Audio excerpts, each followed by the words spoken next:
mbokk téléspectateur yu ITV ñu ngi leen di dalal jàmm seen émission kennu askan wi tey jii ñu am mbégte dalal monsieur Niokhobaye Diouf Niokhobaye maa ngi lay nuyu. maa ngi lay fay El Hadj Malick di la gërëm si invitation bi. di nuyu tamit sa téléspectateur yëpp. nga nekk directeur de la protection de l'enfant ñu fas yéene waxtaane feebaru coronavirus bi ak taxawaayu xale yi naka noonu tamit xale yi nekk ci mbedd yi ak taalibe yi ndax nemmeeku nañ sa Ziguinchor si ñi nga xamante ni feebar bi laal na leen am na ci ay taalibe yu ci bokk mais laataa ñuy sori ci waxtaan bi dañuy ñëw ak docteur Marie Khemesse Ngom Ndiaye nekk directrice générale de la santé mu ñëw ñun ci taxawaayu coronavirus bi tey jii ci Sénégal. tey altine di ñaar fukki fan ci weeru avril 2020 ministère de la santé et l'action sociale jot na lim bii ma leen bëgg a jottali ci ñaar téeméer ak juróom-ñett fukk ak benn yi nga xamante ne saytu nañ ko fukk dellusi nañ si ak doomu jàngoro ji muy juróom yi nga xamante ne moom la ñuy wax cas contact mooy yi nga xamante ne moom la ñuy saytu si suñu bërëbu liggéeyukaay yi juróom yi nga xamante ne ñoo des ñu ngi jógee ci li ñuy wax transmission communautaire maanaam ñi nga xamante ne kenn xamul fan la ñuy jëlee wàllante bi ci ñi nga xam ne ñoo tëddoon hôpital te ñu leen di seet di leen di faj fukk ak juróom ci ñoom biñ leen saytoo gisatuñu ci ñoom doomu jàngoro ji mooy wane ne wër nañu ñi nga xamante ne ñoo fa des seen wér-gu-yaram mu ngi ànd ak tan bi nga xamante ne mbas mii ñuy wax Covid 19 dugg na ci suñu réew ba léegi ñu ngi toll ci lim bii ñetti téeméer ak juróom fukk ak juróom-ñaar yi nga xamante ne ñu ngi ànd ak doomu jàngoro ji ci ñooñu ñaar téeméer ak fanweer ak juróom ñoom wër nañu juróom ñoo ci génn àddina benn lañu delloo ci réewam ci li des ci ñi leen di faj ñu ngi toll ci téeméer ak fanweer ak juróom-benn. waaye ñu bëgg leen wax ne ci niñ ko waxee woon ci fan yi ñu weesu suñu dëkk amaat na ñaari doomu aadama yi nga xamante ne génn nañ àddina ci diggante dibéer bi ñu génn ak altine tey bi ministère de la santé et action sociale ñu ngi gën a ñaaxaat askan wi ngir ñu topp diglante yi nga xamante ne moom lañ leen wax ngir ñu bañ a am jàngoro ji te jàngoro ji bañ a law fii ci Sénégal. mu nekkoon docteur Marie Khemesse Ngom Ndiaye nekk directrice générale de la santé alors Niokhobaye tey Sénégal yeewu am ñaari nit ñu ñàkk seen bakkan si lu matul sax benn bis mu nekk lu doy waar. waaw doy na waar parce que defe naa ne nit ñi il faut que ñu delluwaat seen xel xam ne li ñu leen di wax maanaam lu am la. mënoon nañ bañ a egg fii waaye ba président jëlee kàddu ne l'heure est grave état d'urgence xam nga kenn du ko caaxaane tëj ay frontières kenn du ko caaxaane ñu def ba tëj marché yi donc mu nekk loo xam ne ay signe la dem ministre de l'intérieur nee na masque c'est obligatoire man bi may ñëw fii dama sol sama masque léegi laa koy soog a sumi waaye mu nekk loo xam ne li tiital nit ñi sax du maanaam li dee wala cas yi nga xam ne tey ñu ngi leen di révéler mooy cas contact ak yooyu man jàpp ne benn cas communautaire contagion communautaire benn boobu rek moo ëpp loraange téeméer cas contact yoo xam nañ leen ñu ngi leen di gérer te cas communautaire yi ñu ngi law ci dëkk bi law boo xam ne kenn xamul kan moo ko yor kenn xamul ban bopp mbedd la nekk te ba tey soo xoolee ci comportement nit ñi ñu ngi def loo xam ne yenn jëfin yi ci mbedd da nga koy gisal sa bopp. mais loolu mooy lu doy waar ndax am nañ nit ñoo xamante ni ba léegi nii daal ñu ngi wëy ci seen comportement.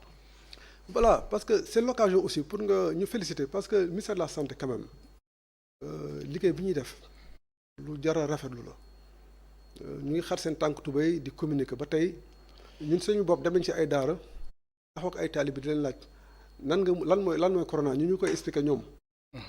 feebar buy reyee naka ngay def ba nan koy moytu ñoom seen bopp da ngay jaaxle nga ne naka lay mën a maîtriser pour te dire que information bi tey jii ku ko déggul rek daf la neex. vraiment wala ku ko jëfewul tamit daf la neex mais dafa ne problème de responsabilité fi ñu toll nii te am na foo xam ne suñu fa tollee parce que ñetti ñu ngi wéy seen sago bañ a topp tegtal ñi nga xam ne kilifa yi ministère de la santé ñu ngi koy def mun nañ dem ba lor Sénégal yëpp ndax am na foo xam ne suñu fa eggee te duñ fa mun a ñàkk bañ a egg suñu continuer nii defe naa ne du neex ci kenn ndax suñu demee ba tëj ay juma ay jàkk tëb ay marché ak yeneen bërëb yoo xam ne tey jii nit ñi daanaka fa lañ doon amee seen teranga ku ci am xel war nga toog xalaat ne mbir mu sérieux la kenn war ko caaxaane waaw donc dañ leen di ñaax rek kenn ku ne xam ne ka ngay dajal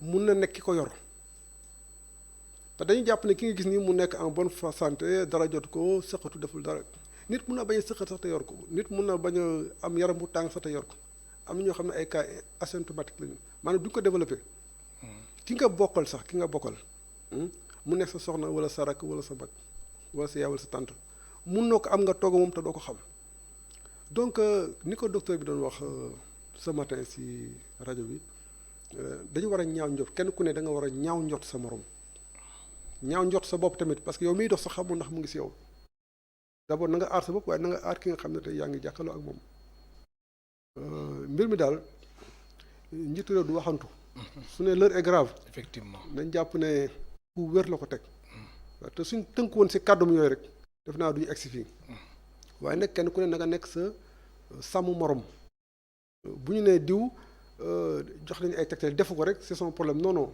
problème boobu mun na tàbbi sa kaw nañ dénoncer à la limite am na ay comportement yoo xam ne suñu kat nañ bàyyi maslaa beeg yooyu nañu woo kilifa yi maanaam waa ministère de l'intérieur ñi nga xam ne ñoom ñoo yor yoon suñu gisee loo xam ne tey dafay lor askan bi ñu wax leen ñoom ñu prévenir ministère de la santé suñu gisee loo xam ne tey jii ay comportement à risque la ci population bi nañ leen woo numéro vert yaa ngi fi lépp a ngi fi mais kenn ku ne da nga war a nekk sa policier bopp nekk policier aussi askan bi am na solo waaw alors ñu gis Niokhobaye feebaru coronavirus nekk na feebar boo xamante ni bàyyiwul kenn gis nañ sax ca Ziguinchor ñi ko fa am ay taalibe si nañ bokk.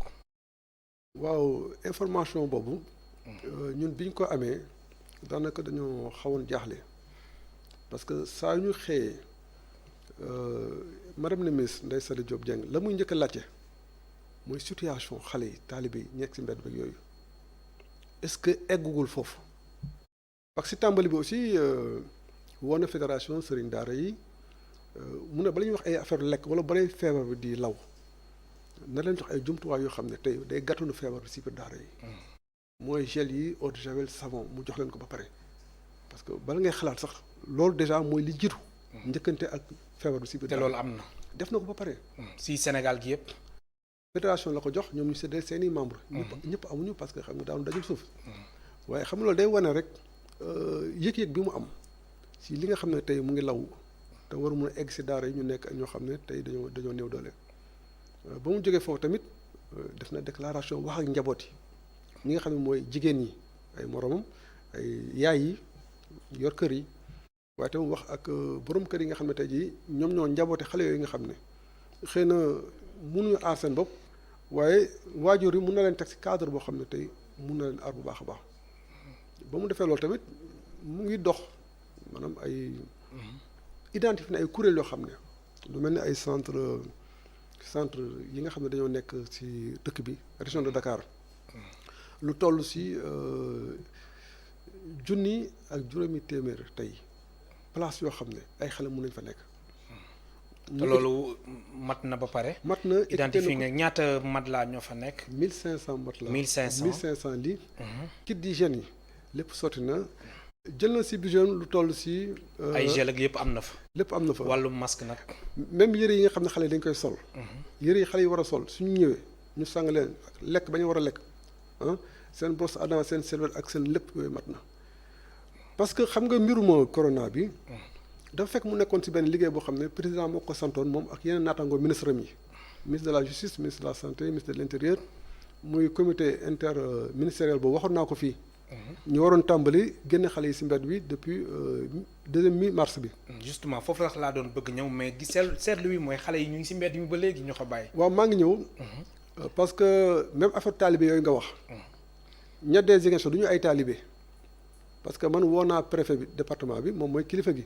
moom mooy wax ak waa kër docteur yi ba mu jotee information bi lijjanti na ko ba journaliste ba ko joxe sax xam nañ ne information ba mu joxe nekkul ay talibé yoo xam ne ñu ngi si biir daara bi donc loolu ñoom dinañ ko leeral waaw mais du ay talibé te dañuy ñaan yàlla rek mu bañ a egg si talibé yi. liggéey boobu comme daf ko fekkoon moom ay naataangoom ministre ñu siy dox corona bi ñëw nañ doon doxalee il faut ñu changer ko parce que dafa am ay tegtal yoo xam ne kër docteur yi wax nañ ko dem si mbedd mi ak dajaloo bee ak jël bi dafa loo xam ne ñoom ñoo ko war a encadrer. mais alors ñoo ko bàyyi doguma la sax est-ce que aussi coronavirus bi waru woon tax ngeen gën a accélérer mbir mi maanaam ngeen jëlee xale yi si mbedd mi. loolu tey jii moo nekk suñu yitte te tàmbali nañ ko depuis le 31 mars. yéen a ngi si gannaaw ba ñu commencé. parce que aussi soo jëlee xale yi il faut nga am fa leen dugal. madame la ministre moom si boppam. si ay centre d'accueil. moom si boppam moo wër centre yi. ay centres yoo xam ne waaye ministère de la justice.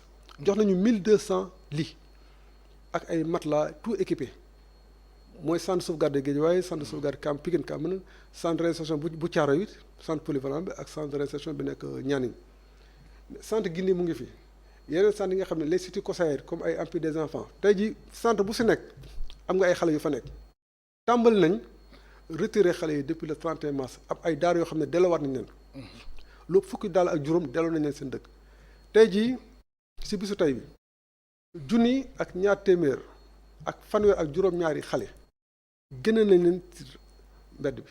mbedd mi yóbbu leen centre d'accueil yi. centre d'accueil bi ñoom ñëpp si centre d'accueil yi na nekk wala. juróom-ñetti téeméer. ak fukk mooy 810 delloo nañ leen seen i waa kër seen i njaboot te li des ci centre yi ñeent fukk la ak ñeenti téeméer ak ñeent fukk ak juróom-benn ñoo des ci centre yi si junni ak ñaar téeméer boobu ma lay wax ak fanweer ak. mais alors xale yooyu noonu ngeen retiré est-ce que jot nañ leen defal ay test. loolu moo jiitu parce que dama ne soo gisee retrait des enfants tàmbaliwuñ ko mi-mars bi. mënoon nañ rek ñëw si mbedd bi jël ay xale waxtaan ak ñoom mais bi mbir mi amee madame la ministre Ndeye Saly dafa ne nañ changer démarche bi comme dafa am ay tegtal yoo xam ne kër docteur wax nañ ko nañ ci tënku waaye si tënku boobu dafa mettre en place benn cellule de crise mooy cellule d'urgence et de veille de coordination de veille et de suivi de la protection de l'enfant si xeex bi nga xam ne ñu ngi koy xeex Covid cellule boobu def benn plan d'action ñu ne plan d'action boobu ñetti poñ lañ siy jàpp mooy nañ waxtaan sëriñ daara yi nga xam ne tey bëgg nañ ñibbi dund bi jafe na dëkkuwaay bi aussi métti na si ñoom ña doon dundee yàlla mënatuñ ko dund parce que contexte bi la fañ doon amee mënatuñ ko amee foofu ñu ne ñooñu nañ waxtaan ak ñoom ñu dellu te ñi ma lay wax ni ñëpp mooy ñi ñu waxtaanal pour ñu dellu région de Dakar war na mat fukki daara ak juróom yoo xam ne tey jii dellu nañ ba barki démb am na ñu dem Kaffrine tey lañu xëy di ñibbi si équipe bi leen yóbbu woon donc ñun ñu ngi si liggéey boobu léegi ñu ne. yóbbu yéen cellule bi wala ministère bi yéen a jël en charge. cellule bi yóbbu leen. ministère de la justice ñu ngi si. même bus bi leen di yóbbu bus ministère de la justice la. mais bus bi baa duñ dajaloo si biir bus bi rek. non dañuy respecter normes yi maanaam bus boo xam ne 60 places la. 30 xale lañ fay dugal. te aussi bala ñuy dugg am na ay normes yoo xam ne dañ koy respecter maanaam fa ñuy jëlee xale yi déjà su fekkee ne si daara yi la dafa am docteur bu fay ñëw.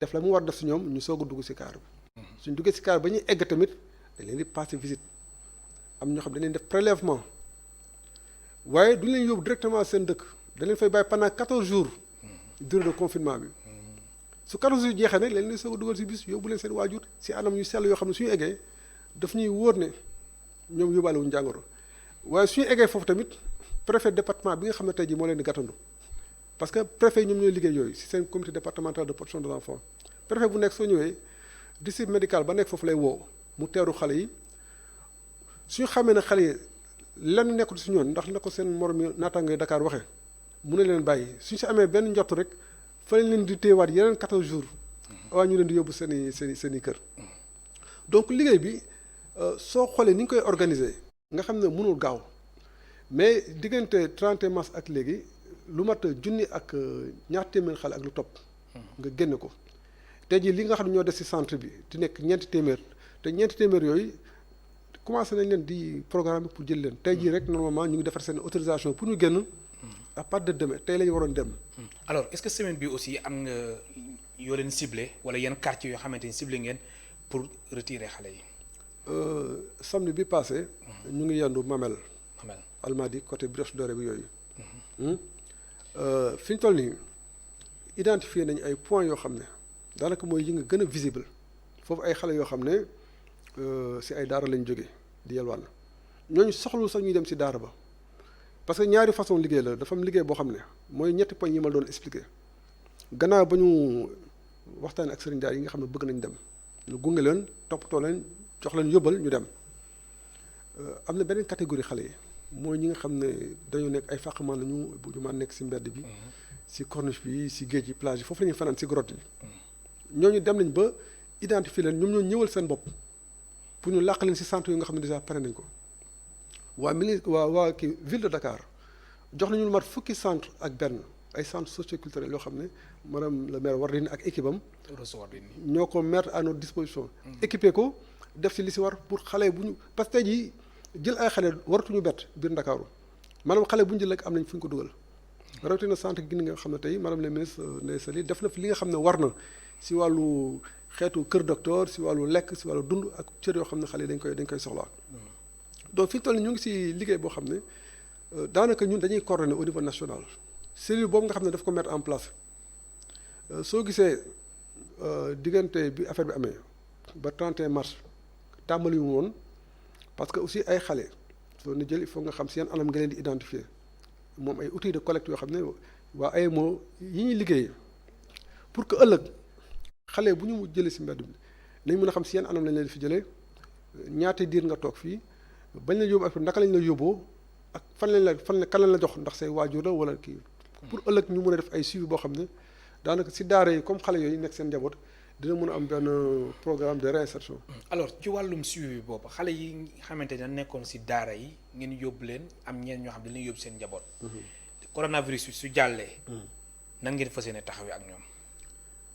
programme bi nga xam ne tey moom la chef de l'État dénk madame la ministre te mu ne na si liggéey ak ay naataangoom mooy ministère yi ma tudd fii. objectif yi moo ñu retrait définitif des enfants de la rue. waaye comme liggéey boobu corona dafa ñëw bett ñu si parce que dañ ko waroon tàmbali madame le ministre mettre en place benn cellule de coordination de veille et de suivi mais objectif bi mu jox cellule boobu mooy 0 enfant dans la rue maanaam dans l'urgence waratul gis benn xale si mbedd bi comme ni ko chef de l'État waxee xale yooyu nag fi ñu toll nii si liggéey coronavirus bi nga xam ne tey jii surtout sax ay affaire yelwaan ak leneen maanaam ñu nekk si mbedd bi rek loraange la si ñoom mais loraange la si askan aussi wala si seen mbokk ñooñu dañuy fay génne liggéey ba su paree nag parce que en même temps ñu ngi identifier daara yi nga xam ne parce que ñetti catégorie laa la wax ñiy dem ak enfant de la rue enfant en situation de rue mooy fax man ak yooyu en rupture familiale ñoom la ñuy wax enfant en rupture familiale nekkutuñu ak seen njaboot mais beneen catégorie mooy képp koo xam ne xale nga yaa ngi si mbedd bi taxawal yalwaan moo la fa yóbbu wala leneen moo la fa yóbbu ñooñu ni ko yoon waxee systématiquement ñoom lañuy commencé di retirer te même suba sax dañuy def ay opération suba am nañ opération encore samedi ñu ngi woon Mamel ak Almadi suba fa ngeen am opération dama koy bañ a wax ba gars yi di xam nga gars yi di la comme opération la ñuy def da ngeen fas yéene bett leen waaw mais nekk na bërëb boo xam ne jàpp nañ ne xale yi dañ fa dajaloo di fa voilà ci wàllum opération boobu xam naa ni du ñàkk fekkee ne demagoo leen fa wakaam ngeen dem fa ndax gis nañ su mel ni Brioche Dorée bi fajar teel xale yi taalibe dañ fay dajaloo fees foofu def foofu rassemblement moo tax suñ naataango bii di Omar Kane doxantu na fa dañuy ànd ak moom ci reportage bi dellu soir ci plateau bi. ci waxtu bi nga xam ni coronavirus bi mu ngi lëmbee àddina bi Sénégalais yi tiit lool ci yokkute cas communautaire yi ambiance bi moo am ci Brioche Dorée bu Wakam ay clients yu xaw a particulier ñoo fiy xëy bés bu nekk. ñuy topp clients yi ba ci biir seen oto yi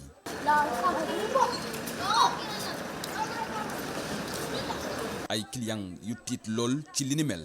à chaque fois soo jënd ci pain ci Brioche Dorée bi da ngay obligé sa yow sa bopp sax doo nekkati en sécurité parce que taalibe ñoo lay koj ñooy ubbi buntu yi à chaque fois ñooy laal buntu bee concert googu noonu yow da ngay dem ba nga xamante ni yow sax soo eggee sa kër sax lu ngay njëkk a xalaat mooy raxasu soo taxee fii nii taalibe bi day xëy génn yoo xamoo fan lay jaar xamoo kan ak kan lay dajal effectivement nga ñëw mu tàllal la loxo nga dugg ci biir wàcc sa gaare sa oto mu ñëw jàpp poignée yi nga ñëwaat jàppaat poignée bi ak luñ ci wax ci yëpp yooyu yaa ma gën a xam am na yoo xamante ne risques yu rëy la. ñu mel ni ñu faalewul dàq yi nga xam ni agent brioche dorée bi ñu ngi leen koy dàq.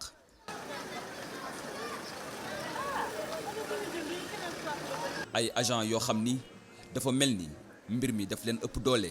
situation bu difficile la parce que depuis ci suba vigile bi ci boppam day chaque jour day dàqanteeg ñoom man saa yu ma xëysee démb rek dem naa ba ci maire yi wax leen ko nee naa leen ni ngeen di dajale ni baaxul jóge leen fi parce que dañ koy tere ndax au moins rassemblement la ñuy bañ mais mu doon loo xam ne lu jafe la boo xoolee suñu ensemble réseau yi ñoom ñëpp chaque jour dañuy ñëw donc da ngay gis vigile bu dàqanteeg taalibe bi dóor ko. hier rek maa ngi doon woote ci benn rajo démb doon leen wax ni war nañ maire yi war nañu li xool naka la ñuy def ba endroit yi nga xam dañ fay jaay ñi nga xam ne ñoo ciy wër ñu jéem a xool nu ñu leen di jàppale wala au moins nu ñu leen di sensibiliser. waaye bu fi yalwaankat yi bëriwee dafa fekk ni ñiy saraxe itam bëri fi lool ndax saa su ne oto taxaw saraxe mburu suukar guro wala xaalis. di jaajëfal Omar Kane ak Augustin Madang di fàttali aussi suñu mbokk téléspectateurs yi mën nañ participer ci émission bi. suñu wootee si 33 824 88 06 alors ñoo ko bàyyi ñoo ko gisandoo de kon daf mel jot ngeen fa dem. samedi waaw ma leeral ni reportage bi le 10 avril nañ ko defoon. ah d'accord parce que samedi bi passé rek. ba kat démb daanaka fa lañ yendu 13h ba daanaka bi ñu julli timis fa la ñu fekk mais xam nga samedi climat bi li mu meloon dafa seddoon donc bañ ñëwee pratiquement fekk ñu fa kenn ñoo ne ba brioche dorée bi. mais heure bi ñu fay ñëw fekkoon na xale yëpp dem seen yoon am na ay daara yu ñu dugg sax ba jël fa ay xale mais mooy daara jege brioche dorée bi juste ci ginnaaw mais gis nga situation bi na sa xel daal xam ne ay fan yu néew rek. te lu si doy waar mooy du brioche dorée boobu rek. am na yeneen bërëb yëpp yoo xamante ni taalibe yi fajar teel dañ fay nekk dajaloo. waaw dafa am liggéey boo xam ne tey préfet yi ñu ngi koy def xam nga du ministère wala cellule bi ñoom ñooy récupérer mais tey ji préfet département bu nekk. jot nga bataaxal bu jógee ci madame la ministre Ndeye Saly pour xamale ne liggéey bi nga xam ne président daf ko sant te ñoom ñu war ko liggéey dañ ci war a baral seen loxo dama pour aar xale yi waaye aussi delloo leen seen njaboot. am na solo am na ko nekk ci ligne bi nga baal ma allo. allo. waaw Cheikh bi na ngeen def. alhamdulilah bismillah. ñu ngi lay ziar bu baax. dolli ziar. ko ñu woowee émission bi bu baax a baax a baax a baax. alhamdulilah. kii Thierno Amady Diop la dëkk Lamine. bismillah Thierno. fële ca Kaolack waaw. ñu lay déglu. maa ngi nuyuwaale sama xarit Assane Top. mu lay dégg. affaire daara yi. est-ce que ñëpp ñiy yelwaan yëpp taalibe lañ. ndax loolu mooy question bi. ndax ñu yelwaan yëpp ay taalibe lañ. xëy na nag deru taalibe yàqu na ba pare kenn mënatu koo defar. waaye am na sax borom costume yoo xam ne dañuy yelwaan. loolu tamit war nañ ko mun a wax. nangoo góos nangoo ndeyjoor joxe càmmoñ kon mbiru taal dañu naan nañu yelwaan bu ñu wax ndongo daara yi nañu wax ne ñi yelwaan rek ñu bàyyi daara yi ngir yàlla ak yonent bi. jërëjëf maa ngi nuyu sa invité bi. jërëjëf. di ko jaajëfal bu baax a baax a baax. jërëjëf ndox baay jaajëf. waaw ñu ngi lay nuyu di la sant yow tamit ci intervention bi nga def ñun xam nañ ne du taalibe yi kese ñoo nekk ci mbedd bi di yalwaan waaye ñun ñoo ci ëpp enquête yi ñuy def ñoo ci ëpp enquête yi ñuy def ak defaat ko jàpp nañ ne téeméer boo jël ci xale yi nga xam ñu ngi yalwaan ci mbedd bi juróom-ñeent fukki ci ay taalibe lañ ci ay daara lañ jóge loolu ci ay anam yu wóor donc li am solo mooy mu nekk taalibe ak ñàkk bañ a nekk taalibe xale mbedd du këram dañ leen fa war a jële te ci liggéey boobu la ñuy dox ba ko njiitu réew mi waxee ñu ciy dox ba egsi fii defe naa ne li nga xam ñu ngi koy continuer te tàmbali ko def war nañu mën a am xel bu dal ne bépp xale yu nekk ci mbedd bi rawatina brioche dorée bi Wakaam bi ak yeneen brioche dorée yoo xam ne tey jii préfet département yi am liggéey boobu di identifier daara lan mooy daara ak lan moo dul daara parce que bari na fi nag ñoo xam ne dañu am mbindu daara mais la fa nekk du daara. am na solo waaw allo. waaw salaamaaleykum. waaleykum salaam. waaw sang bi maa ngi leen di nuyu bu baax. alhamdulilah foo ñuy woowee. waaw di rafetlu seen émission bi bu baax. waaye bi comme kilifa ji fi ñu waxee. ñun dañu comme ki génn sànq fi mu waxee na maanaam est-ce que ñëpp ñooy yelwaan. allo. waaw allo. yow rek nañu déglu. waaw ma ne ki génn sànq di wax. man côté boobu laay waxee ñun ñaar ñoo bokk gis-gis. yéen a bokk gis-gis. dafa am ñoo xam ne dañuy yelwaane dañuy toog. allo. léegi am ñoo allo xam ne dañuy yelwaane nag. allo allo. waaw allo. daf mel na ngay bàyyi xel télé bi de wàññil télé bi nga wax directement ñun lay dégg bu baax. waaw waaw. bismillah.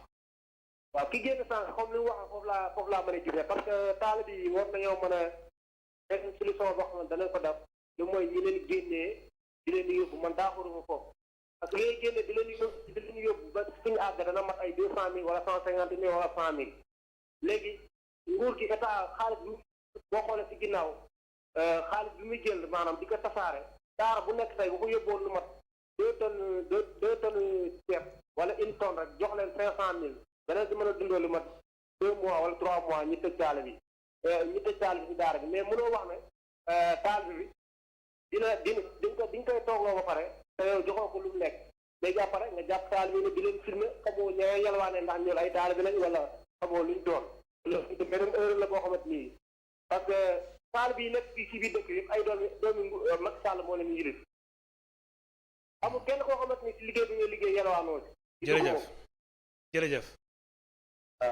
jërëjëf ñoo xam baay. waaw xam nga li war a ràññee mooy du lépp loo xam ne mënoo daara rek mooy daara dafa am ay daara yoo xam ne tey soo fa duggee yow di nga yëg ne ñii dundal diine moo leen tax a jóg te xale yi tamit ñu ngi si ay conditions yoo xam ne wax dëgg yàlla dafa mel ni comme seen kër lañ nekk. d'ailleurs bi président waxee ne président de la République bi waxee ne nañ tëj daara yi am na si ñoo xam ne ñu si bari tëj nañ seen i daara parce que ñooñu dañ nekk si ay conditions yoo xam ne tey jii daanaka dafa méngoo ak li ñuy xaar si daara am yeneen daara yoo xam ne daara cosaan lañu dañoo dëkk dañuy dund comme ay kër maanaam di wéyal li nga xam ne tey jii moom la fi kilifa bu mag bi bàyyi woon daara yooyu am ñu si yalwaan am ñu dul yalwaan waaye ñi dul yalwaan ñoo ëpp ñu mel noonu su fekkee ne joxe dund la mën na leen jàppale comme nañuy jàppale njaboot yi parce que ay njaboot lañu parce que madame la ministre aussi moom si gis-gis boobu la am. am na ko nekk si ligne bi allo. oui salaamaaleykum. waaleykum salaam. lañ def waay ñuy ziar bu baax. alhamdulilah delloo ziar. arikala lom da caa jaay. bismillah ñu lay déglu. alhamdulilah naka yi tey. alhamdulilah. waaw ñu ngi taaxirlu émission bi chaque jour. waaw di ko rafetlu bu baax a baax a baax. jërëjëf. waaw yow ak Khalifa Diakhaté vraiment ñu ngi leen di sant bu baax di leen di gërëm. jërëjëf. ñu leen di wax aussi waa ji sax xaw na juum tuuti parce que nee na xaalis nguur gi di tasaare nguur gi tasaare wol xaalis li muy def waru garam la rek de fam ci sama xalaat bu gàtt mbirum taalibe yi laa bëggoon a wax tuuti rek te gis naa même fii maa ngi Thiès actuellement même fii Thiès gis naa Talla Sylla mu ngi leen di toggal di leen di yóbbul ci daara yi mais je pense que taalibe yi sëriñ si nga xamante ne ñoom ñoo leen yore soxla wuñ lekk ak naan je pense que xaalis 300 yi ñuy laaj wala 200 yi ñuy laaj taalibe yi je pense que moo leen gën a yitteel sama gis bu gàtt te gis nga cheikh bi même waxatuma la taalibe yi mais waajur yi boppam ñi nga xamante ne ni ñu ngi ci seen biir kër yi dama gis ñu bëri dañuy yónni seen doom te doom yi dañ leen a wax pour ñu téye leen ci biir kër yi dañ leen téye ci biir kër yi ku ci am soxla booy doxi nga génn dem doxal ko sa bopp parce que boo ñëwee sa xel dina nekk ci raxasu sa xel dina nekk ci raxas sa loxo ak gel alcoolique mais bu fekkente ne xale bi nga yónni moom mën na dem ñëw xelam dootul nekk ci raxasu te mën na jëlee virus ci benn ñëw indil la ko ci biir kër mën na ñëw jox la li ñu ko yónni rek xelam nekk ci leneen loolu daal laa bëggoon nit ñi bàyyi ci xel bu baax a baax a baax a baax jërëjëf ku ci amati soxla booy doxi nga jóg dem doxal ko sa bopp parce que yow boo ñëwee yow magum jëm sa xel dina nekk ci yow man mii war naa raxasu wala war naa raxas sama loxo ak gel alcoolique mais xale bi bu ñu demee ñëw rek xelam mën na nekk ci micro bi nekk ci télé bi wala mu nekk ci beneen jeu bu mu bàyyi woon ci kër gi waaw ngeen baal ma jërëjëf. jërëjëf jërëjëf waaw xam nga wax naa catégorie daara boo xam ne tey jii dañoo yelloo ñu jàppale leen parce que ñoom ñooy wéyal li nga xam ne tey mooy diine gi. mais am na si ñoo xam ne dañoo mbuboo daara mais soo ñëwee fekk leen nañu bindoo ak nañuy toogee. nga xam ne ñii daara taxu leen jóg waaw. ndax xale yi heure ba ñu fay jógee ak heure bi ñuy ñëwaat daanaka jumtuwaay yu ñuy jàngee sax soo ñëwee léeg-léeg doo ko fa fekk. te anam aussi yi ñu dëkkee maanaam set ak sell def naa dafa dëppoo ak li nga xam ne mooy lislaam li mu laaj. am na solo façon yooyu nag dañu di déloger parce que aussi gannaaw ba ñu jàppalee ñi nga xam ne aussi waruñu nekk ñooñu dañ leen di toxal. te am na ay préfet yoo xam ne tëj nañu ay daara soo demee. lu si mel ne Goudomp par exemple lu mat ñetti téeméer daara. moom dafa leen fermer ba pare ne dañ leen delluwaat ñu fexe ndax leen di jàppale. te ñu leen comme ça rek. am na solo allo. salaamaaleykum. waaleykum salaam. mbokk maa ngi lay nuyu bu baax di nuyu sa invité. alhamdulilah. di kontaan trop si émission bi. jërëjëf. Mouhamed Diop Kaolack maa la woon trop. bisimilah Mouhamed. maa ngi nuyu sama xarit Assane Top nag ak Sori Joxum sama xarit. jërëjëf ñu lay dégg. ñaari mbir laa am lu may wax sa invité. suñu bëggee am ndam nañu génnee ñi ci bokk ci combat bi boole si ñi ci bokk ñaari mbir laa koy wax soo bëggee am ndam da ngeen génne ñi ci bokkul te boole si ñi ci bokk li ma wax nag xëy na nga xam ko boo xamante mën naa gën a leeral mais bu ngeen bëggee am ndam daal te defu leen lii ma wax da ngeen ne sonn coow topp leen bi ngeen am ndam maa ngi jéglu bu baax a baax si wax ji nag. jërëjëf naan daal moom day sàkku waaw moom Thierno man de xam naa li mu wax xel loolu yéen a ngi si waaw bon il faut aussi mu leeral li mu bëgg wax daal parce que man mënu ma nekk derrière sa tête.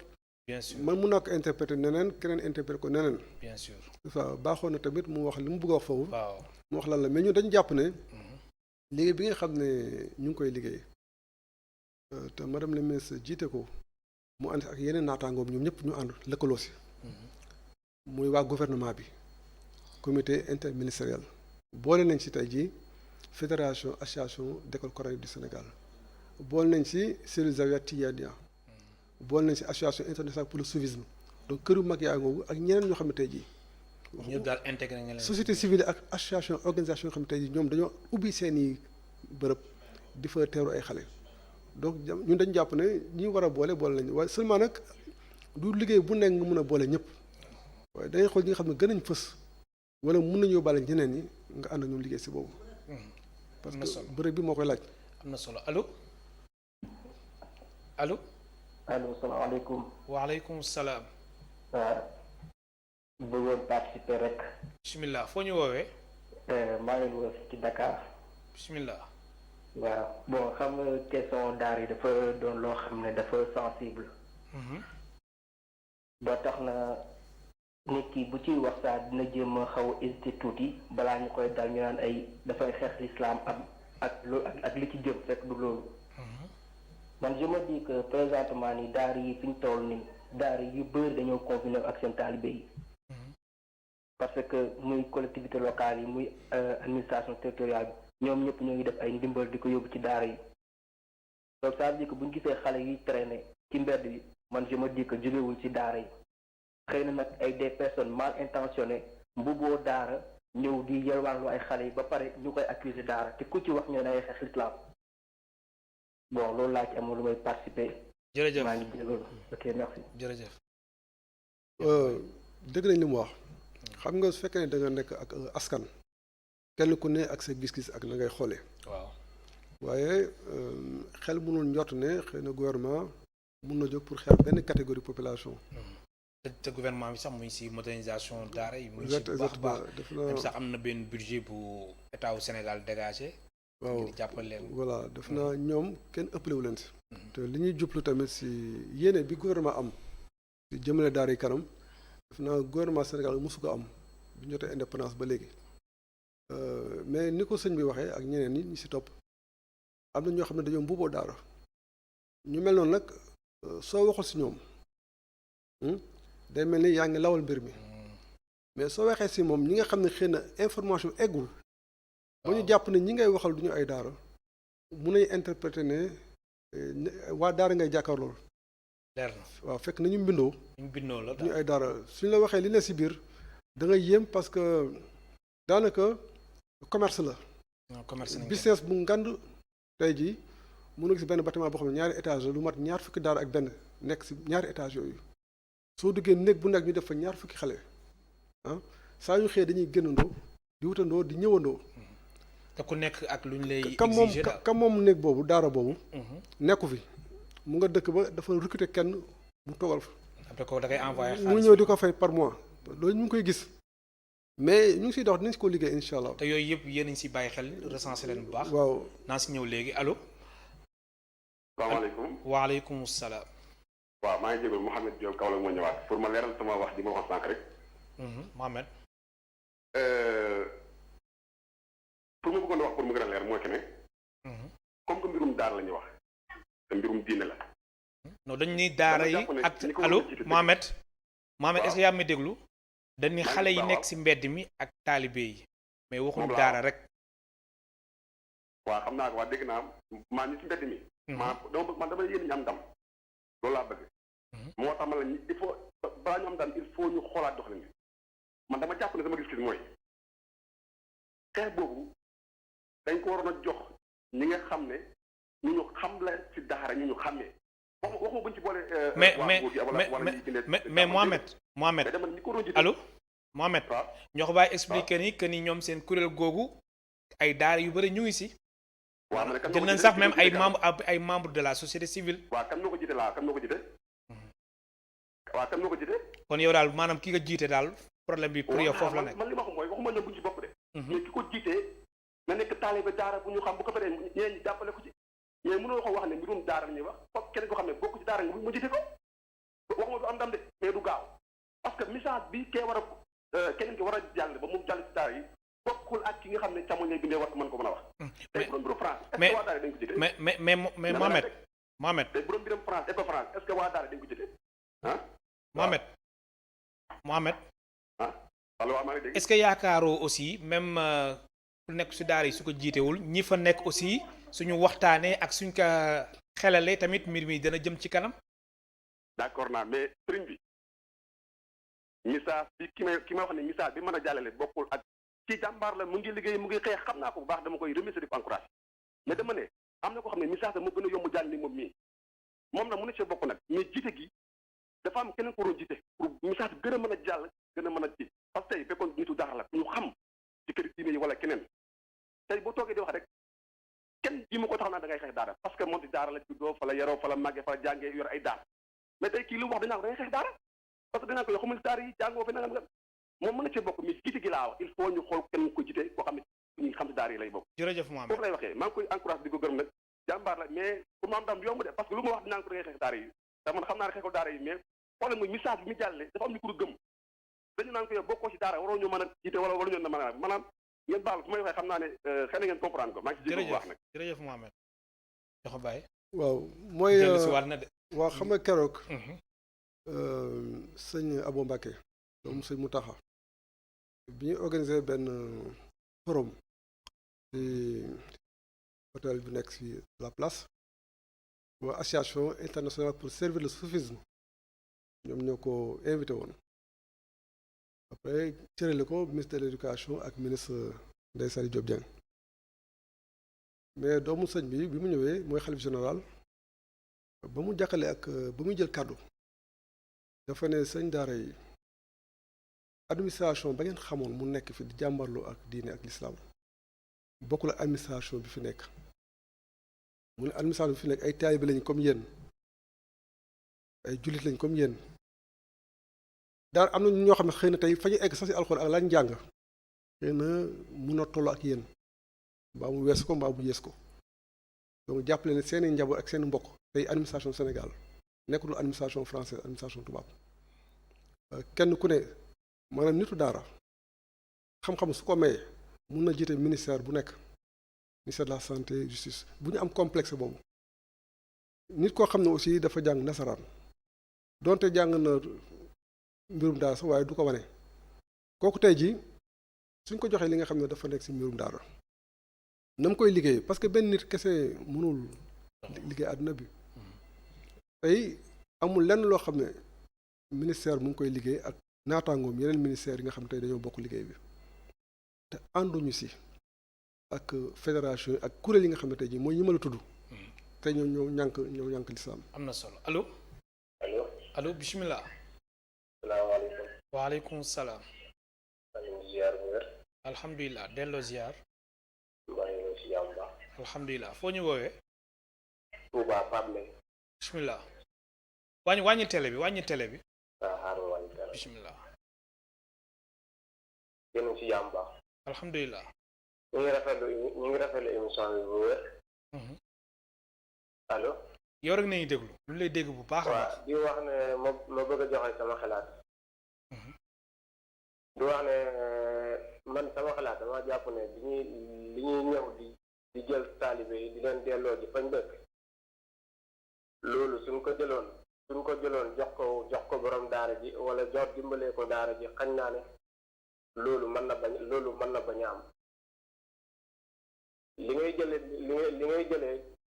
jëlee lii bi déplacé ko fayal ko yóbbu ko fa mu dëkk jàpp naa ne loolu soo ko jëlee woon jox ko borom daara ji wala dimbalee ko daara ji mën na bañ a taalibe bi mën na bañ a dellu fa mu jógee man sama papa mi ngeen ñaari daara ba ñett taalibe yi nga xam ne dañuy xëy di maajaali suba gi rek ñoo xam ne ñoo suba gi dañuy maajaali 8 heures ñu ñoo jàng mais guddi gi depuis affaire yi commencé ba léegi dañ doon yalwaani mais guddi gi da leen a téye di leen jëndal di leen toggal ñetti daara yi yëpp amul kenn koo xam ne da nga maajaali guddi moom moo leen di toggal reer kon kooku teg nga ne kooku soo état yoon la woon mu ñëpp jàppale ko bañ taalibe yooyu génn dem association bi ñëpp bokkuñu si daara yëpp bokkuñu si ndax du daara yëpp si bokk léegi daara yi si bokkul ñoom nan lañ mën a def ba dimbale leen man loolu mooy sama laaj maa ngi leen di jéglu lu baax.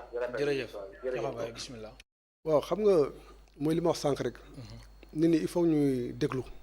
di am dégg-dégg te am na ay daara yoo xam ne fa ñu jóge moo gën si ñoom fi ñu ñëw. ñu jóge waaw donc il faut ñu waxtaan ak ñoom pour ñu delluwaat foofu dañu doon wut si fii mu am foofu ñu jàppale leen si mais nga ñëw gis kër goo xam ne pareegul amul wanag amul dara daara yi ñuy visité Wakaam barki démb soo fa duggee façon feebar bu nekk mun na daal n'importe qui yow sa bopp da nga naan est-ce que fii set mun na fi nekk te day nekk ay kër yoo xam ne tey mun nga ko loué dañ koy loué sax léeg-léeg. ay kër abandonné maison abandonné ak yooyu yëpp. waaw am ñoo xam ne ay baraak lañ tabax ci biir su fa borom ñëwee ñu dajji baraak dem feneen. dama ne façon boobu est-ce que dañ leen war a téye foofu di leen jàppale di leen jox dund ñu continuer ci condition yooyu nekk. wala dañ leen war a jëm tuxu leen delawaat leen foo xam ne xëy na su dee jàngu alxuraan kese moo leen tax a jóg ak liggéey def naa seen dëkk la gën a baaxee que fii nga xam ne amuñu fenn fu wër te dañuy wër kër. alors ñoo ko bàyyi daara yi ngeen visité lu ci mel ni bërki démb ginnaaw ba ngeen amee tamit dox nemmeeku est-ce que daara yooyu jàng bi ci biir muy am ci anam yu jaar yoon walla tamit xale yi dañuy yeewu rek dem yarwaat yi soo fàttali ko am na ay daara nga xamante ni walla tamit bu yàgg bañ gën a nekk ndaw da nga yeewu fajar nga jàng ba pare après nga soogay dem école. waaw parce que man est-ce que loolu muy am. li ma gën a gis ci daara yooyu. daanaka ay xale yoo xam ne maanaam pot mooy seen aluwa am ñoo xam ne ñu ci bari ay étranger lañu dëkkuñu fi ci biir Wakaam mi bari na fa trop ñenn ñi tamit ñu ci ëpp côté sud lañ nekk waru Kolda Vélingara jëm côté boobu bari nañ fi trop mais doo ñëw ba dugg ci daara fekk leen ci condition yoo xam ne ñu ngi toog di jàng. loolu doy na waar même soo jëlee ci mbedd bi sax. récupéré nga ñëw fekk leen ci daara fekk ci sëriñ bi. doo fa gis xel dañ naan ñëpp dem nañ. donc yalwaan la ñuy dundee. allo bismillah allo wàññil télé bi allo wàññil télé bi waaw wàññi naa télé bi. bismillah foo ñu woowee. maa ngi leen di woowee Saint-Louis. bismillah. ça va na ngeen def. alhamdulilah. yaa ngi ci jàmm. bismillah. waaw wàññi naa ko bu baax a baax. waaw yow rek nañu déglu man maa ngi ziar di leen delloo jukkal bu baax. jërëjëf. di rafetlu émission bi. jërëjëf. waaye kii dafa am loo xam ne ci ndar gi. monsieur le maire lu mu war a ko borom daara yi def na ko ba mu mat sëkk. jox nañ leen lu war lépp mais taalibe si boppam kenn mënu leen téye parce que versement yi leen sax si moo xaw a métti journée 400 bi loolu moo tax mais monsieur le maire daara yi ci Ndar yëpp jox na leen wàccoon naa ñoom maanaam. mais pourtant Ndar sax am na ay daara yoo xamante ni xamuñu Yarwaan de Yarwaan amu fa. amul Yarwaan mais am na fi ñoo xam ne ñu ngi fii gendarmerie ak commissaire yi ak police bi li muy def ci marché bi kenn xam ko fan yi ci lu mu toll. te monsieur le maire avant ndimbalu état bi di ñëw moom ci wàllu boppam li mu fi séddale fi ci nombre ci daara yi fii amul kenn ku daj. jërëjëf. allo. war mel na kenn mënu ko wax. waaw mais versement yi ñu leen sax daal moo tax fii daal kenn mënu fi toog moo tax taal yi mënuñu toog ci kër yi. jërëjëf. waaw loolu laa amoon lu may wax ci émission. jërëjëf. bari na si ay daara yoo xam ne tey jii soo leen bëggoon dimbali ceeb amuñ fu ñu ko toggee amuñ ku leen ko toggal loolu taxu leen jóg dañoo ñëw pour xale yi ñu considérer leen comme ay marchandises. ay marchandises. waaw ñoo xam ne dañuy xëy di dem di ñëw di verser. loolu mooy réalité bi. alors te sànq aussi ñoo xam wax nga lu am solo nga ni am na daara yoo xam soo fa demee dañ naan la ñëpp waxtu boo fa demee rek ñu ngi si biti mais ñoom ban waxtu nañuy jàng. mais taalibe yoo xam ne suba nga leen di gis si mbedd mi bëccëg ngoon mais ban waxtu nañuy jàng. xam nga ñu mel noonu tey soo leen jàppee comme daara sax da ngay juum. effectivement moo tax sooy wax si ñoom dañuy yaakaar ne yow daara ngay waxal fekk la ngay waxal du daara. dëgg la te ñu mel noonu aussi ña yor daara yi dañuy war a jàppale parce que même kuréel yi nga xam ne tey dañu nekk ay fédération ak ay association. si sëriñ daara ñoom ñu ngi ñuy jàppale si loolu. ndax cas bu mujj bi mooy daara bi ñu toxal Wakam. bañ fa demee wax ak moom. xam ko ne condition yi bañ fa ñëwee sëñ daara bi fa mu doon dugal ay ndongom fa dugal ay xaram ak ay bëyam ñuy fanaan ak xale yi ci benn néeg xam nga lu mel noonu tamit il faut nit ñi xam ko. waaw parce que nit mënu ko nangu xel nangu ko lislaam nangu ko. te aussi dëkk boo xam ne dafa am loi organisation waru mun a nangu yu mel noonu ñu koy seetaan te soo si waxee. ñoo da ngay xeex daara. te loolu nit ñi foog ñu wax te loolu ngay wax noonu du daara. dëgg la il faut nit ñi am information. xam ne dafa am ñu rax si biir.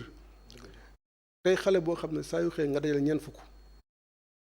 kenn ku ne ñëw indi la 400 francs comme ni ko ku baax ki waxee léegi. ba ñu demee barki dem daara yëmbal bi. ñetti pantere parce que pantere laa ko mën a wax 4 mètres sur 4 mètres. 133 maanaam téeméer ak fanweer ak ñetti xale lañ dugal si ñetti néeg.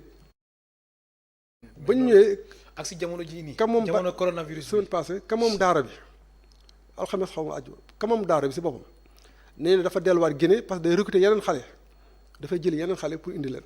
léegi fa am ku mu fa bàyyi. comme ça kooku di koy gérer loolu. donc pour dire que business la commerce la boo xam ne tey jii ñoom su leen sempiwul si daara yi dinañ yàq turu daara. te ku wax si ñoom tamit dinañ la boole ak waa daara. dëgg la allo.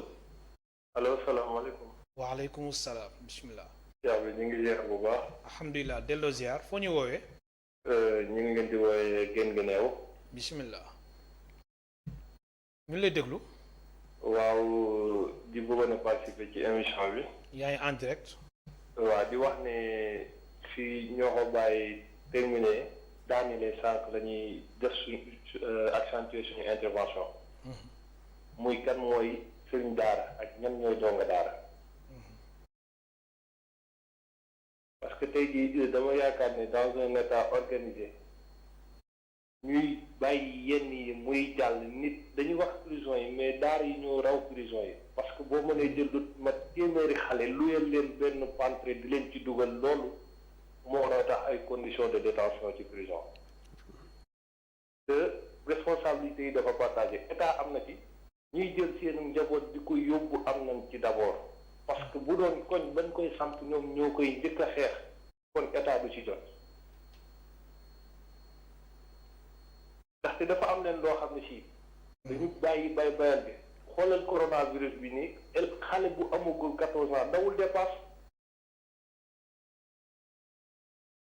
kooku te nañoo jël benn loi boo xam ne mën nañuy confiner xale yoo xam ne ci au delà boo ëppalul 14 ans amoo benn soxla bu la war a yóbbu marché wala bu la war a mën a doxloo ci benn ñu confiner xale yi tëj leen ci kër yi parce que dañ na leen woon jàngi leen ci école yi bu ñu tëjee école yi kon nañu toog ca kër ya waaye boo xoolee ndakaaru di fi am doy na waar yéeme na lool te état bi war na nag tàppe fort yalwaan gi am léegi da ngay dox ba ci yàgg ab xale ñëw laxasu sa loxo jàpp si fekk ay kilifa la ñu àndal seeni yaay wala seeni bàjjen wala seeni mbokk toog fële à 200 mètres di leen gis loolu arrivé na ma à Yoff da ngay toog ba ci yàgg xale bi boo amul benn réflexe bi wala benn kii bi rek mën nga koo gaañ tax te doo ko yëg parce que day jékki-jékki rek dugg si say loxo jàpp nga nañu xàmmee donga daara bi ak sëriñ daara bi ak businessman bi bu ñu defee la différence yaakaar naa ni jëli fi yenn yi du jafe. jërëjëf. ñu ngi sant ñëpp di rafetlu intervention wu ñoo ko bàyyi bu baax ci ay analyse am. jërëjëf wax gi am na solo de. si kon ñu ràññee. ñi nga xamante ne dañ siy dugg ñii di business. tout à fait ñi nga xamante ne ay sëriñ daara la. oui vraiment ñu koy gërëm parce que aussi moom li mu gis ak li mu yëg ñun loolu la ñuy dund sur le terrain mais wax na lu am solo mooy responsabilité population bi tey jii fekkee dañ nekk dëkk jullit rek te dañoo gëm xëy na peut-être ñu bari lien bi ñu def entre daara entre yelwaan bi ak taalibe xëy na moom moo lay dugal si lu bari moo tax dañuy jàpp ne nit ku ne mun ko jege fu la neex ñëw ci yenn anam yi dajal fa ay taalibe ñu jàpp ne yow sëriñ nga yaa ngi jàngale te ñi nga xam ne tey ñoom ñooy responsable fédération yi seen biir liggéey dem nañ ba ràññee ne ñooñu tey jii di mbuboo loolu tey ñu si bari soo leen nattee la nga xam ne war nañ ko am si ay bagages si xam-xam pour mën a jàngale sax egguñu foofu. bu nekk beneen problème. wala waruñu sax jàngale. mais tey kenn duñu xaafis maanaam daal jànguñu dara. exactement loolu dafa am te ñoom xam nañ am na parce que xayma nañ ko waaye nag il faut mu am contrôle boo xam ne tey jii daanaka tàmbali nañ ko si anam boo xam ne mooy programme 0 enfant dans la rue boobu nga xam ne tey Ndeye Saly Diop Dieng daf ne daf si ànd ak naataangoo mi ministre de la justice ak ministre de l'intérieur ak ñeneen ñi pour ñu liggéey ko kuréel yi nga xam ne ak jumtuwaay yi nga xam ne moom la ñu war a liggéeyee loolu tey jii dina permettre ñu identifier képp koo xam ne daara nga ak koo xam ne doo daara. am na solo allo allo allo. allo. bismillah. allo. ñu lay déglu bu baax kilifa gi. asalaamaaleykum. waaleykum salaam foo ñu woowee. maa ngi woote France Mbao commune de Diamaguène Sicap Mbao arrondissement de Thiaroye. bismillah. maa ngi tudd Birane Anta Seye. nekk ku ñuy dénk li ñuy wax CSPE bi. le comité de suivi pour la protection de l'enfant ci arrondissement de Thiaroye. yore kuréel bu tudd Soppi Jikko. donc di sant waa ITV bu baax. ITV. di nuyu suñu directeur Diouf ñoo ko bàyyi. di ko féliciter bu baax ci liggéey bu am solo bi ñuy def. di wax également ñun bokk nañ ko sayet. donc ñu ngi suivre liggéey bu baax a baax. alors li mu wax liggéey bi du ku nekk moo koy def. effectivement alors foofu liggéey ak xale. allo. yaa may dégg allo. allo. ma ne fi nga nekk situation bi lan la exactement. allo. ma ne fi nga nekk sa caaro yi. wala fu nga wax Sicap Mbao effectivement. parce que ñun département de Pikine. waaw ñun département de Pikine la ñu bokk. ñu ngi coordonné ak CDP bu Pikine. donc te Abdou Fodé Sow toogal ñu foofu.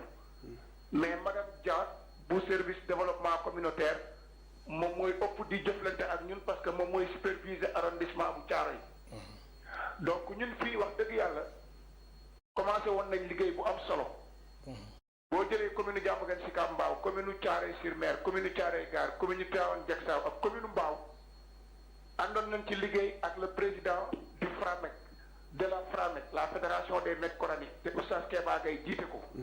wax dëgg yàlla ñuy saluer taxawaayam moom aussi mais bi ñu demee waxtaan ak Serigne Daara yi parce que ñun dañ ne woon dañu jiital sensibilisation bi. bi ñu waxtaanee ak ñoom ba pare surtout par rapport ak contexte quotidien bi mais dañ leen xamal ne leen ñun dañ leen di laaj ba xam yéen da ngeen bëgg a dellu wala bëggu leen dellu mais malheureusement sur plus de 200 et quelques daara amu ci benn bu wax ne dafa bëgg a dellu loolu nag xaw ñu jaaxal te laaj na ne lu tax ngeen bañ a dellu ñu ni ñoom bëgg nañu dellu sax ñenn ñi mais il faut ñu xam gunge bi ñu leen di gunge naka la toll mais rafetlu taxawaayu Oustaz Keba moom dafa ne lii état dafa war a utiliser maanaam force am parce que période bu mel nii lim bu tey nii ci xale yi ñu leen di bàyyi ci mbedd mi il faut que ñu am taxawaay bu ci taxaw ñun nag remonté nañu information yu ñu am yépp ci CDP bu Pikine mais boobu ba léegi ñu ngi xaar wax dëgg yàlla am na ci commune yoo xam ne xale yi toog nañu ñenn ñi delloo nañu xale yi mais xale yi pour wax dëgg rek dañ ñu ngi ci mbedd bi ba léegi pour arrondissement de Thiaroye yi soo xëyee ci garage yi da ngay gis ne xale yi ñu ngi ci mbedd mi loolu xaw ñu tiital loolu nag ñu ciy wax directeur wax dëgg yàlla waxtaan nañ ci ak suñuy kilifa mais loolu daf ñu tiital parce que période bi ñu toll nii xale yi dañuy génn beneen bi mooy daanaka sax ñu fiy taxawaalu dëkkuñu arrondissement des Niayes la ñuy jóge parce que yëmbal la ñuy jóge dañuy yëg passerelle bi jéggi autoroute kii bi jéggi passerelle bi ñëw di commune Diamaguène Sicap Mbao wala commune Thiaroye Kao wala Tivaouane Texas wala Mbao te loolu aussi ñun mënuñu ci dara donc ñu ko doon wax rek pour directeur dégg ko pour que ñoo xam ne wax dëgg yàlla arrondissement de Thiaroye ñun def nañ li ñu war a def yëpp kilifa yi muy CDPE bi CSPE bi ak CTPE yi def nañ li ñu war a def yëpp mais sëriñ daara yi ñoom ñoo nanguwul collaborer comme li mu wax da ci am ay businessman ñun ragaluñ ko wax am na si ñoo xam ne dañu yor daara ñi ngi jàngale mais am na ñoo xam ne ay businessman lañu dañuy exploiter xale yi. jërëjëf xam naa ne loi de contre la traite mu ngi fi ñooñu dañ ci war a agir état utiliser force comme tënkee ñu fexe jël xale yooyu delloo leen.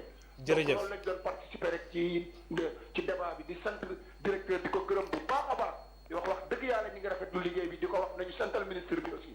jërëjëf. maa ngi koy gërëm bu baax moo tamit ñoom aussi ñu ngi def liggéey bu rafet boo xam ne tey jii si gox-goxaat yi daanaka ñoom ñoo fay wutu gouvernement bi ndax ni mu ko dafa am ministère bi ak kuréel yi nga xam ne ñoo ko bokk mooy secrétaire exécutif am comité départementaux de protection de l'enfant département bu nekk am nga ko léegi am les comités communaux yu nekk si communes yi ak comité de quartier et comité de village donc tey jii lépp loo xam ne information bu war a yéeg si kaw ñoom ñoo koy liggéey su dee loo xam ne dañ ko war a faj ñoom ñoo koy faj avant mu egsi si kaw mais li nga xam ne mooy am solo mooy zone boobu mu wax moom ajuma bi passé dem nañ fa mooy yëmbal sud téeméeri xale ak fanweer ak ñett yi ma la wax ñu dugal leen si ñetti nekk foofu lañ leen jëlee donc préfet département bi bu Pikine mu ngi siy liggéey ak comité départemental am préfet Guédiawaye tamit ñu ngi siy liggéey tey jii kenn ku ne yaa ngi yóbbu see équipe ñu dugg si biir koñ yi ànd si ak délégué quartier yi ànd ak fédération yi ànd si ak imam yi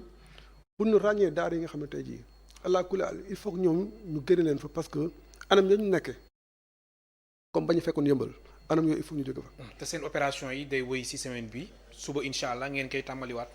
non du tàmm dañuy continuer parce que fi ñu toll nii tàmbali nañ ko.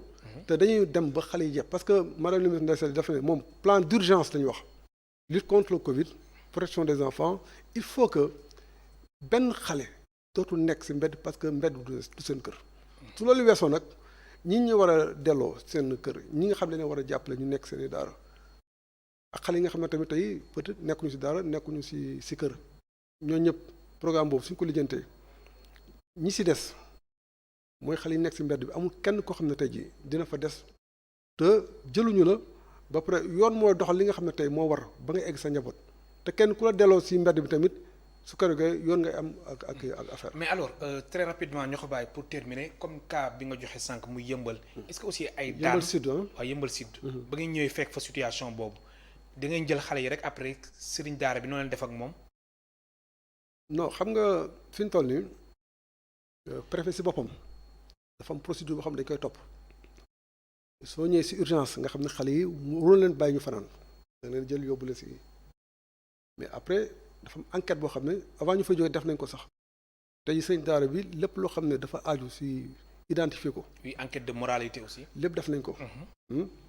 xale yi seen bopp tamit kenn ku ne seen waajur ak fa nga dëkk def nañ ko dafa am beneen liggéey boo xam ne nag këyit boo xam ne sëñ daara boobu si boppam dina ko jokkaloo ak préfet xale yi su ñu leen delloo seen waajur ou bien moom day ànd ak moom wala su toogee fii tamit am na engagement bu mu jël boo xam ne conditions yooyu su sa delluwaatee yoon day daan si kawam. parce que dañu am benn démarche pédagogique quand même dañu nekk si loo xam ne daanaka diine la. kon démarche pédagogique ngeen di ñëkk. waaw nit ki aussi su xamul yee ko wan ko ne lii la war def. ba pare nag yow la nga war a def jël xale aar leen nga aar leen. la muy kon na su ko defee fekk déjà am na affaire ak yoon parce que déjà identifié nañ ko foofu préfet xam na ko. ak aussi mais district médical si boppam bala ñuy def benn intervention préfet day woo district médical vraiment ñu nekk ay.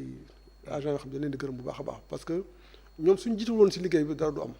jërëjëf ñoo ko bàyyi. waxtu bi jot na maa lay gërëm bu baax di la sant. man maa lay gërëm di la sant aussi di la remercier si occasion bi ñu jox ñu wax si xam naa bis ñu fi dellusiwaatee incha allah c'est pour dire que gisatuñu benn xale si mbedd bi. am na solo ñoo ko bàyyi Diouf mu fàttali yow yaay directeur de la protection de l'enfant mbokk téléspectateurs yi yéen tamit ñu leen di gërëm bu baax di leen sant ba suba incha allah.